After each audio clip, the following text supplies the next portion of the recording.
അബോധ പ്രബോധനത്തിന്റെ ഭാഷകളിൽ ആ വാക്ക് നിങ്ങൾക്ക് പരിചയം കാണില്ല.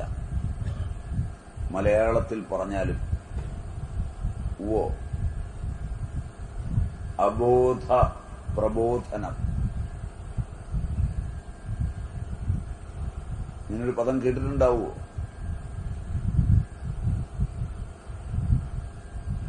ഇല്ലെങ്കിൽ ഇല്ലാന്ന് പറയാം, മനസ്സിലാവുമെങ്കിൽ മനസ്സിലായി എന്ന് പറയാം. രണ്ടും എനിക്ക് ബുദ്ധിമുട്ടില്ല. എല്ലാവർക്കും മനസ്സിലാവില്ലെന്നാ ഉദ്ദേശിച്ചതും കുറെ ആളുകൾക്ക് മനസ്സിലായത്. പണ്ഡിതന്മാരായവർക്ക് എന്ന് പറഞ്ഞാൽ പൂരക്കളി പണിക്കന്മാരുമൊക്കെ അടങ്ങുന്നവരുടെ ഇരിപ്പുണ്ട്. അവർക്ക് മനസ്സിലായില്ല എന്ന് ഞാൻ പറയില്ല, അവർക്ക് നന്നായി മനസ്സിലായിട്ടുണ്ടാവും. സാധാരണക്കാർക്ക് മനസ്സിലായോ എന്നാണ് എന്റെ ചോദ്യം. ഉത്തരം കേട്ടാൽ അത്തരം വാക്ക് ഞാൻ കുറെ കൂടെ ലളിതമായി പറയാം. അബോധ പ്രബോധനം, ബോധത്തിൽ വെച്ച് മനസ്സിലാക്കുന്നതിനേക്കാൾ കൂടുതൽ ഒരുവൻ അവന്റെ അബോധത്തിലാണ് മനസ്സിലാകുന്നത്. ബോധത്തിൽ മനസ്സിലാക്കി കൊടുക്കുന്നതിന് ആണ് ഭൗതിക വിദ്യാഭ്യാസത്തിനായി അധ്യാപകന്റെ അടുക്കലേക്ക് കുട്ടികളെ വിടുന്നത്. ഇന്ന് നിങ്ങളുടെ കുട്ടികൾ കൂടുതൽ സമയവും ഭൗതികതയിൽ അറിവ് നേടുന്നതിനാണ് ചെലവഴിക്കുന്നത്. ശരിയാണ്.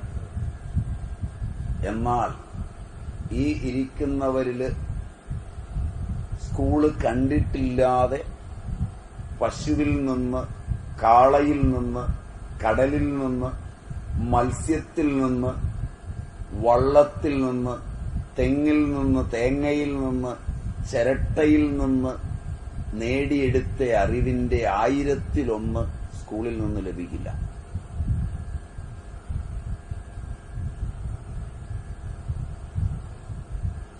അവിടെ പഠിപ്പിക്കുന്ന അധ്യാപകൻ ബോധമുള്ളതല്ല, ചിരട്ട. മനസ്സിലായില്ല? അവിടെ പഠിപ്പിക്കുന്ന അധ്യാപകൻ കടലാണെങ്കിൽ ആ കടലിന് ഭാഷയില്ല, ഡിഗ്രിയുമില്ല. ധ്യാനാത്മകമായി ഒരു നിമിഷം ആ കടപ്പുറത്ത് നിന്ന് കടൽ തീരത്ത് ജീവിക്കുന്ന ആളുകൾ അറിഞ്ഞതൊന്നും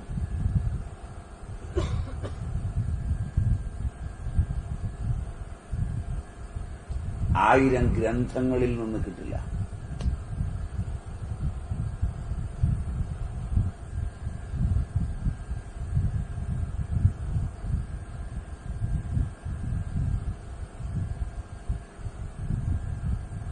ക്ഷേത്രത്തില്, അനുഷ്ഠാനങ്ങളില്, ആചാരങ്ങളില് പെടുന്നൊരു വേളയിൽ ലഭിക്കുന്ന ആന്തരികമായ അറിവൊന്നും ഭൂതഭൗതിക പ്രപഞ്ചത്തിൽ നിന്ന് ലഭിക്കില്ല.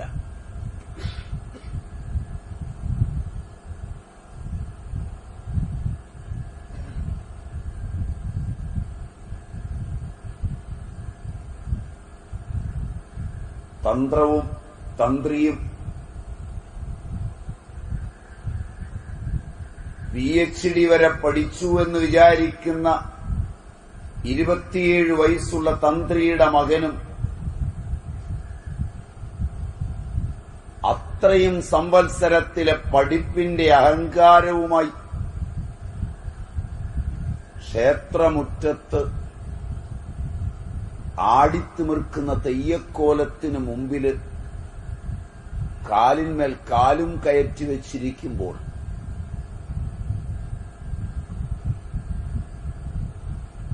നേരെ നോക്കി ഇലയ്ക്കും കാതല് വന്നോ എന്ന് ചോദിച്ചാൽ ആ ഒരു ശബ്ദം അയാളുടെ മനസ്സിലുണർത്തുന്ന അറിവൊന്നും അയാൾ ഇതുവരെ പഠിച്ച പുസ്തകങ്ങളിൽ നിന്നുണ്ടാവില്ല. മനസ്സിലായ ഉദാഹരണം സമ്മതിക്കുമോ നിങ്ങളെന്ന് എനിക്കറിയില്ല.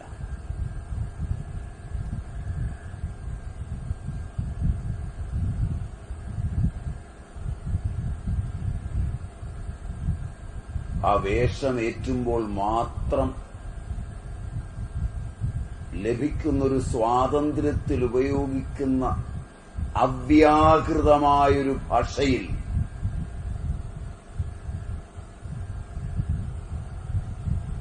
അവന്റെ സകല സ്രോതസ്സുകളെയും കോശകോശാന്തരങ്ങളെയും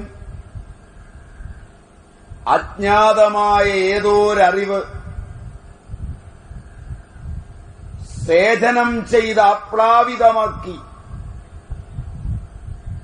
അന്തരിന്ദ്രിയങ്ങൾ തുറക്കാൻ പ്രേരിപ്പിക്കുമ്പോൾ വിനയത്തിലേക്കും സൗശീല്യത്തിലേക്കും നന്മയിലേക്കും അവൻ അറിയാതെ പരിണമിക്കുന്നത് ഈ നാട് മനുഷ്യ മനസ്സിന്റെ ഈ രഹസ്യമറിഞ്ഞ് കണ്ടെത്തിയ ആചാരങ്ങളുടെയും അനുഷ്ഠാനങ്ങളുടെയും അഗാധതകളിൽ നിന്നാണ്. ഉദാഹരണം ശരിയാണോ എന്ന് എനിക്കറിയില്ല. തെയ്യത്തിന്റെ നാടാണിതെന്ന് തോന്നുന്നു. Am I right?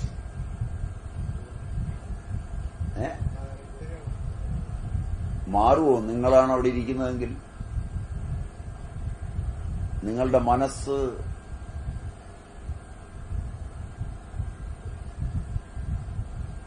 പാരമ്പര്യപ്രേരിതമായ ഒരവബോധം ആ വിദ്യാസമ്പന്നനായ കുട്ടിയുടെ മനസ്സിൽ ഉളവാക്കുന്നൊരു സംഘർഷത്തിൽ നിന്ന് ദിവസങ്ങളെടുത്തവൻ പുറത്തു വരുമ്പോഴേക്ക് മുമ്പ് അവിടെ കാൽക്കുമേൽ കാലും വെച്ച് വാർത്തവിഗ്രഹം പോലിരുന്ന അവൻ തന്നെയായി തുടരുമോ?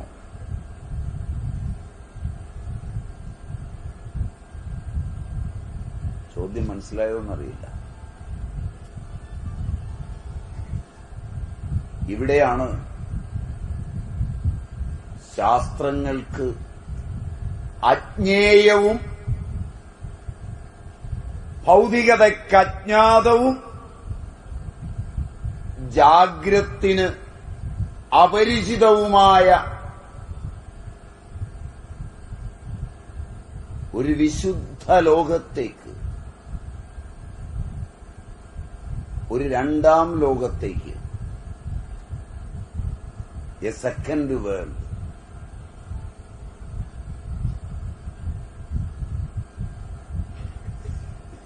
എ വെർച്വൽ വേൾഡ്,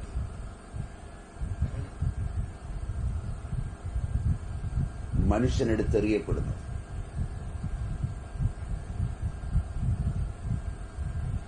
ഇത് ഈ രാജ്യത്തിന്റെ വിശുദ്ധിയുടെ ഇതിഹാസമായിരുന്നു. മനുഷ്യ മനസ്സിന്റെ കോടരങ്ങൾ അത്രയും വ്യക്തതയോടെ ദർശിച്ച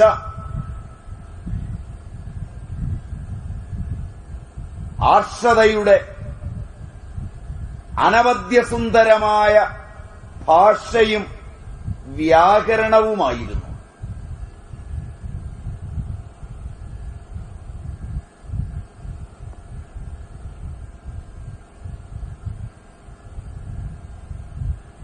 ആ അനുഷ്ഠാനങ്ങൾ, ആ ആചാരങ്ങൾ, അതിന്റെ വേളയിൽ മനസ്സിന് സംഭവിക്കുന്ന വിഭൂതികൾ,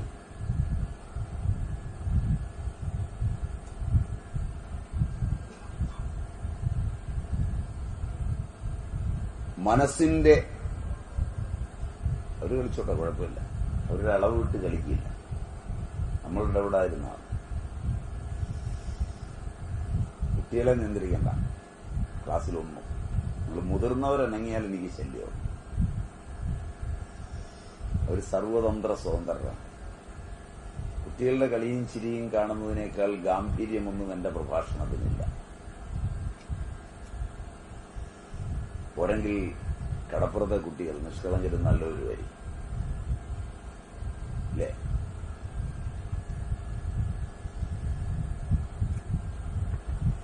അതുകൊണ്ട് ഒരു തരത്തിൽ വളർന്നാലും കുട്ടികളെ പോലെ ആയിത്തീരാനാണ് വളരുന്നത് നല്ലത്.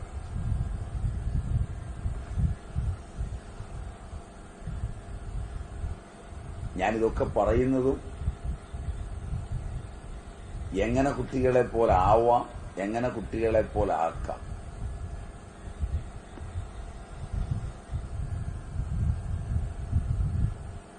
മനസ്സിന് നമുക്ക് നഷ്ടപ്പെട്ടത് കുട്ടിത്തമാണ്.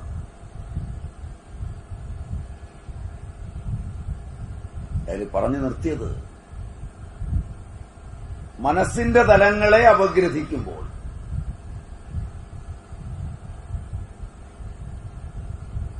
ഏകാന്തതകളിൽ മനസ്സിന്റെ വിഭൂതികൾ നിങ്ങൾ ഉറ്റുനോക്കിയിട്ടുണ്ടോ? ഏകാന്തതകൾ ഉണ്ടായിട്ടുണ്ടോ നിങ്ങൾക്ക്?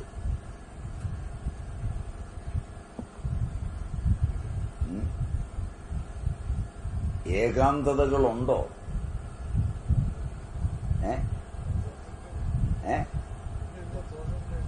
പ്രായമായാൽ അതേ ഉള്ളൂന്നാണ് എനിക്ക് തോന്നുന്നത്. പ്രായമായിക്കഴിഞ്ഞാൽ അതേ ഉള്ളൂ എന്നാണ് എന്റെ വിശ്വാസം. എന്തുകൊണ്ടെന്നാൽ പ്രായമാകുമ്പോ പലപ്പോഴും ഒറ്റപ്പെടുമെന്നാണ് എനിക്ക് തോന്നുന്നത്. അപ്പോഴെങ്കിലും നിങ്ങളുടെ മനസ്സിനെ ശ്രദ്ധിച്ചാൽ മനസ്സൊരുപാട് രൂപം കൈക്കൊള്ളുന്നതാണ്. കുട്ടിക്കാലം മുതൽ നിങ്ങൾ നിങ്ങളുടെ മനസ്സിനെ ശ്രദ്ധിക്കുന്നുവെങ്കിൽ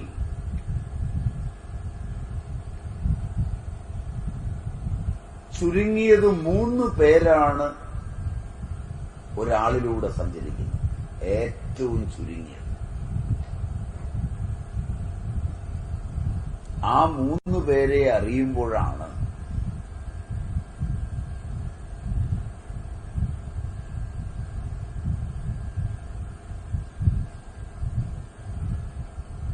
തൃത്വം,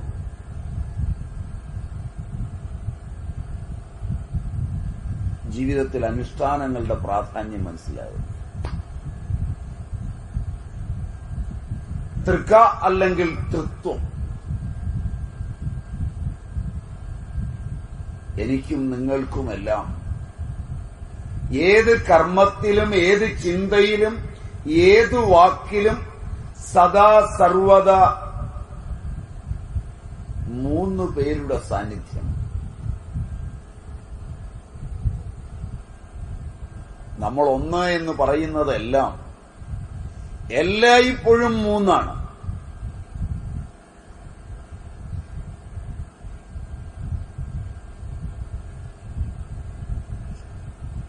ഞാൻ ഭ്രാന്ത് പറയുകയാണെന്ന് തോന്നുന്നുണ്ടോ?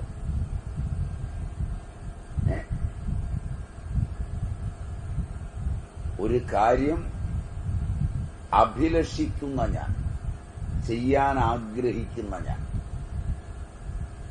ആഗ്രഹിക്കുമ്പോൾ തന്നെ അരുതെന്ന് പറയുന്ന ഒരു ഞാൻ, ചെയ്തേ തീരൂ എന്ന് നിർബന്ധം പിടിക്കുന്ന ഒരു ഞാൻ, ചെയ്യാൻ തീരുമാനിക്കുന്നവന്റെയും ചെയ്യരുതെന്ന് ശഠിക്കുന്നവന്റെയും ഇടയിൽ സാക്ഷിയായിരിക്കുന്ന ഒരു ഞാൻ.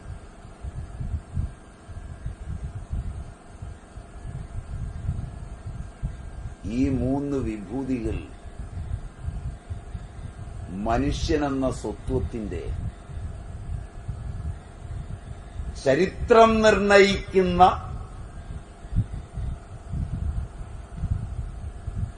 3 വിശുദ്ധങ്ങളായ ലോകങ്ങളായിരിക്കേണ്ടവയാണ്.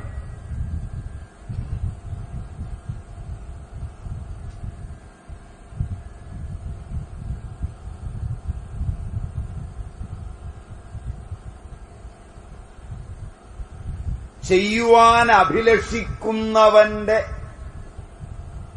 അവിശുദ്ധി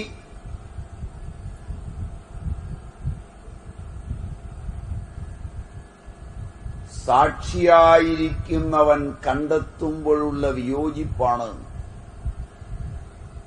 കർമ്മചരിത്രത്തിന്റെ മുന്നേറ്റത്തിൽ ഓരോ മനുഷ്യനും അനുഭവിക്കുന്ന രോഗങ്ങളും സംഘർഷങ്ങളും ദാരിദ്ര്യവും ദുഃഖവും തുടങ്ങിയെല്ലാം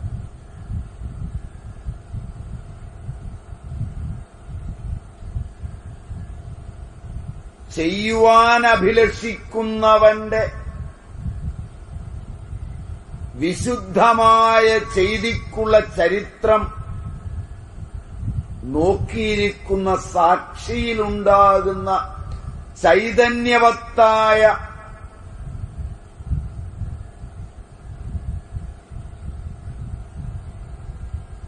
ആനന്ദമാണ് ഒരുവൻ അനുഭവിക്കുന്ന സുഖവും സാമ്പത്തിക ഭദ്രതയും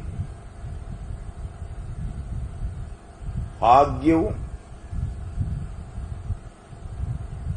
അവന് വന്നു ചേരുന്ന സുഹൃതങ്ങളും ചുറ്റുപാടും.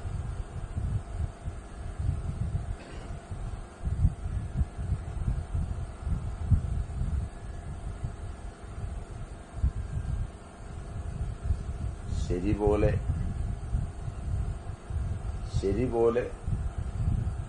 തോന്നുമോ? ശരിപോലെ തോന്നുമോ? ആലോചിച്ചു നോക്കിയാൽ ഞാൻ ഒരു സൈഡേ പറഞ്ഞുള്ളൂ. ചെയ്യാൻ അഭിലഷിക്കുന്നവന്റെ വിശുദ്ധിയും ചെയ്യാൻ അഭിലഷിക്കുന്നവന്റെ അഭിലാഷത്തിന്റെ അശുദ്ധിയും അതിനെ നോക്കിയിരിക്കുന്നവനോട് ചേർത്ത് ഒരു പാർശ്വമേ ഞാൻ പറഞ്ഞുള്ളൂ. അങ്ങനൊന്ന് നിങ്ങളിലുണ്ടോ?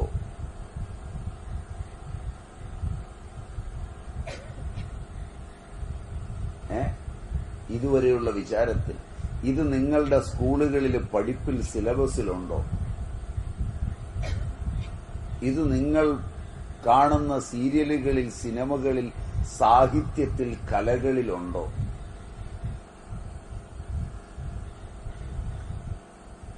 മനുഷ്യ മനസ്സിന്റെ വിശുദ്ധിയുടെയും അശുദ്ധിയുടെയും ഇതിവൃത്തം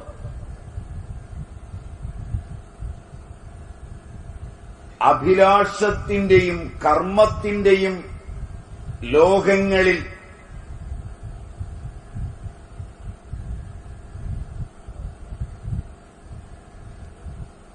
സൃഷ്ടിക്കപ്പെടുമ്പോഴെല്ലാം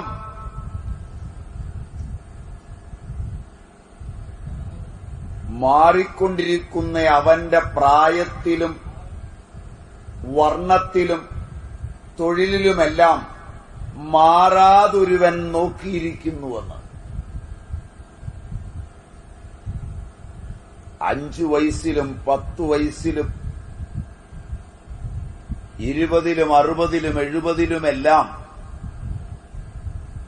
ശരീരം മാറിയിട്ട്, കോശങ്ങൾ മാറിയിട്ട്, വിദ്യാഭ്യാസം മാറിയിട്ട്, അറിവ് മാറിയിട്ട് നിലകൊണ്ടിട്ടും ജനിച്ചതു മുതൽ മരിക്കുന്നതുവരെ ഓർമ്മ വച്ചിരിക്കുന്ന ഓർമ്മയുടെ നാളുകളിൽ ചെയ്തതെല്ലാം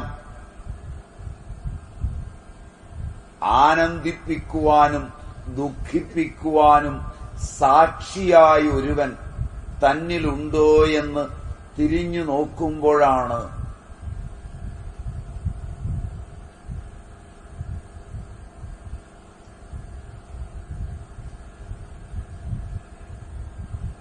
മനസ്സെന്ന ചെടിയെ സൂക്ഷിച്ചു വളർത്തണം എന്ന് ഭാരതീയർ തീരുമാനിച്ച തീരുമാനത്തിന് സത്യത്തിന്റെ നിഴലുണ്ടാകും.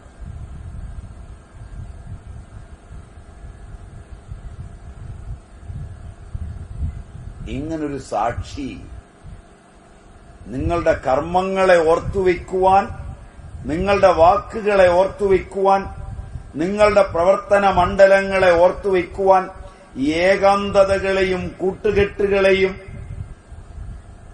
ആനന്ദപ്രദവും അഭിശപ്തവുമാക്കി മാറി മാറി മാറ്റുവാൻ പര്യാപ്തമായി ഉണ്ടായിരിക്കുമോ?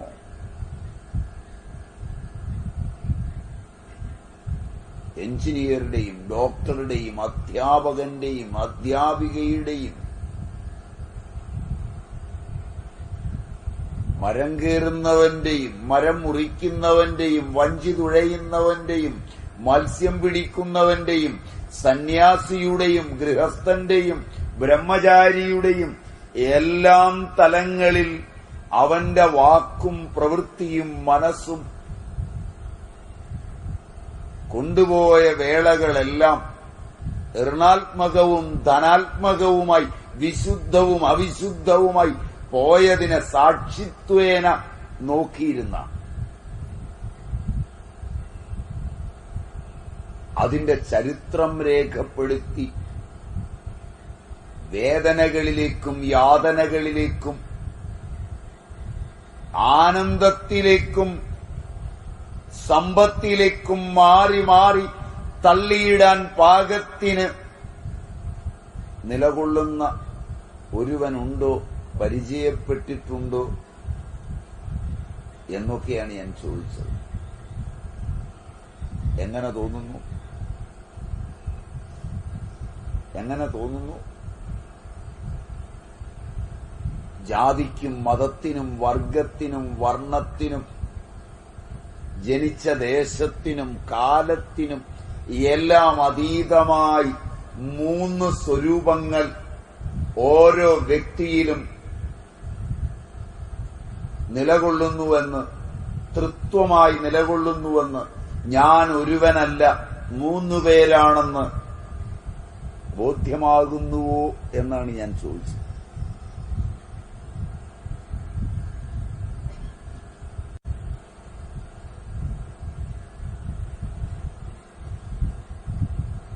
ഉണ്ടോ ഇങ്ങനെ മൂന്നത്? എന്ത് ചെയ്യാൻ തുടങ്ങുമ്പോഴും വേണ്ട, അരുത്, പോകണ്ട എന്നൊക്കെ പറയുന്ന ഒരു രണ്ടാമൻ,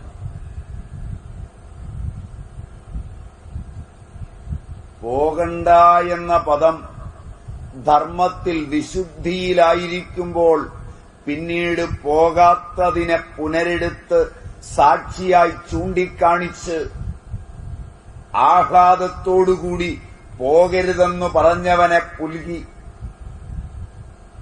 ആനന്ദിക്കുമ്പോൾ സുഖവും സംതൃപ്തിയും, പോകണ്ട എന്ന് പറഞ്ഞത് മറ്റൊരുവൻ പോയി നേടി, പോകാതിരുന്നതുകൊണ്ട് നഷ്ടമായി, വേണ്ടത് ചെയ്തില്ല, പോകാതിരുന്നത് തെറ്റായി എന്ന് തോന്നുമ്പോൾ, നിരന്തമായ ദുഃഖമുണ്ടാക്കുമ്പോൾ അവനെ വിമർശിക്കുന്ന സാക്ഷി.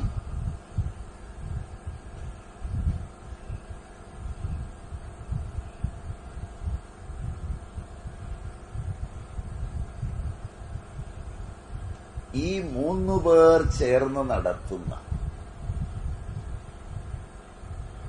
കർമ്മകലാപങ്ങളും വിചാരങ്ങളും വികാരങ്ങളും വാക്കുകളും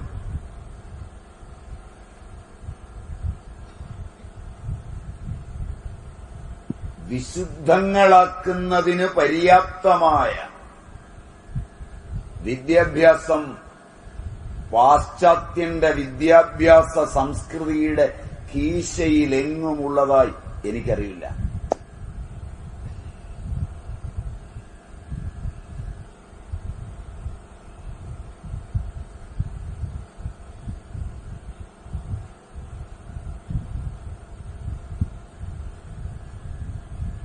ഒരു നുറുങ്ങ് കഥയുടെ,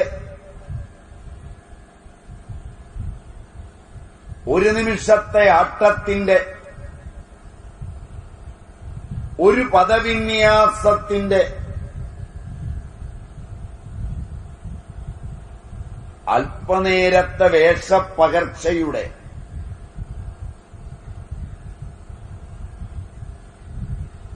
കുറച്ചു മനയോലയും കുറച്ചു കുരുത്തോലയും കുറച്ചു മഞ്ഞളും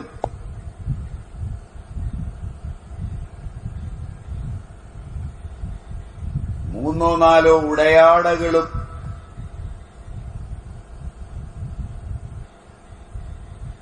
ഒരുക്കിവെച്ച ഒരു കിരീടവും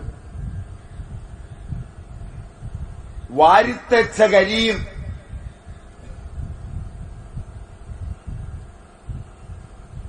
അല്പം പദവിന്യാസവും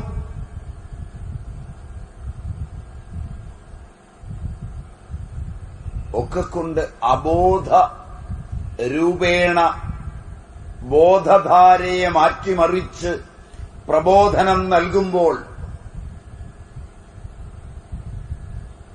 ധനാത്മകമായ കർമ്മങ്ങളിലേക്കും ഋണാത്മകമായ നിഷേധങ്ങളിലേക്കും വിധിയുടെയും നിഷേധത്തിന്റെയും രണ്ട് ലോകങ്ങളെയും അതിനിടയിലെ സാക്ഷിത്വേന വർത്തിക്കുന്ന ബോധത്തിന്റെയും സന്തത സങ്കലനവും സംയോജനവും നടത്തി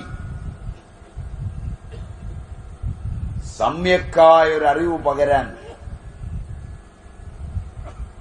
ആചാരത്തിനും അനുഷ്ഠാനത്തിനും കഴിയും.